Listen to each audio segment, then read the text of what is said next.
FFSI દ્વારા 17 થી 19 ફેબ્રુઆરી દરમિયાન વડોદરામાં એનજી એક્સપો 2024નું આયોજન કર્યું છે. Federation of small scale industries અને ટુ વે એડવર્ટાઇઝિંગ દ્વારા 17 થી 19 ફેબ્રુઆરી દરમિયાન વડોદરામાં mega industrial exhibition NG expo 2024નું આયોજન કરવામાં આવ્યું છે.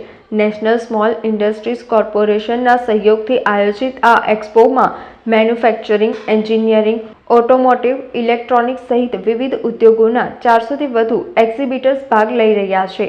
આ એક્સપો લેટેસ્ટ પ્રોજેક્ટ અને ટેકનોલોજી વિશેની માહિતી મળી રહેશે.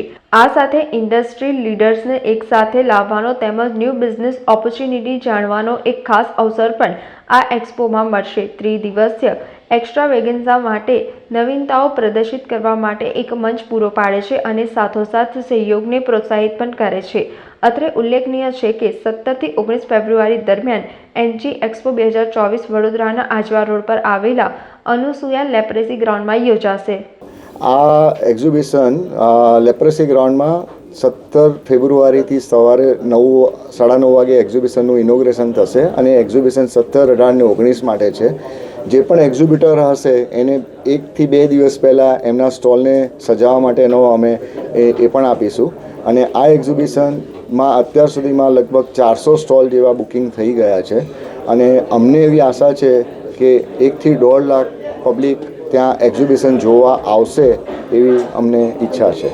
એક્ઝિબિશનનું મુખ્ય કારણ છે? મુખ્ય કારણ એ છે, એક્ઝિબિશનનું મુખ્ય કારણ એ રહેશે કે આ એક્ઝિબિશન થકી વડોદરા અને વડોદરા ડિસ્ટ્રિક્ટની જેટલી પણ એમએસએમઈ ઇન્ડસ્ટ્રીઝ છે એને એક નવું જોમ મળે. કોરોનાના ટાઈમમાં જે ઇન્ડસ્ટ્રીઝ બધી થોડી દબાઈને ફરી હતી, પણ નવી સરકારની નવી પોલિસીના લીધે શું થયું છે કે બરોડા ડિસ્ટ્રિક્ટને પણ થોડું વેટેજ મળ્યું છે. કારણ કે બરોડામાં ટાટાએ એરબસનું પ્લાનિંગ કર્યું છે.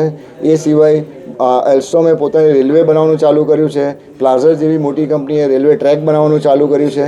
તો આવી ઘણી આ મોટી કંપનીના લીધે નાની નાની ઇન્ડસ્ટ્રીઝને પોતાને એમાં કામ મળે અને એમના પોતાની પ્રોડક્ટો પણ નવી રીતે નવી ટેકનોલોજીથી બને એવું એક જોમ મળે, એ આ એક્ઝિબિશન કરવાનો હેતુ છે. સમાચારોના સતત અપડેટ મેળવવા માટે લોકમત ન્યૂઝને યુટ્યુબ ઉપર સબસ્ક્રાઇબ કરો, બેલ આઇકોન દબાવો અને અમારી સાથે જોડાયેલ રહો ફેસબુક, ઇન્સ્ટાગ્રામ અને ટ્વિટર ઉપર.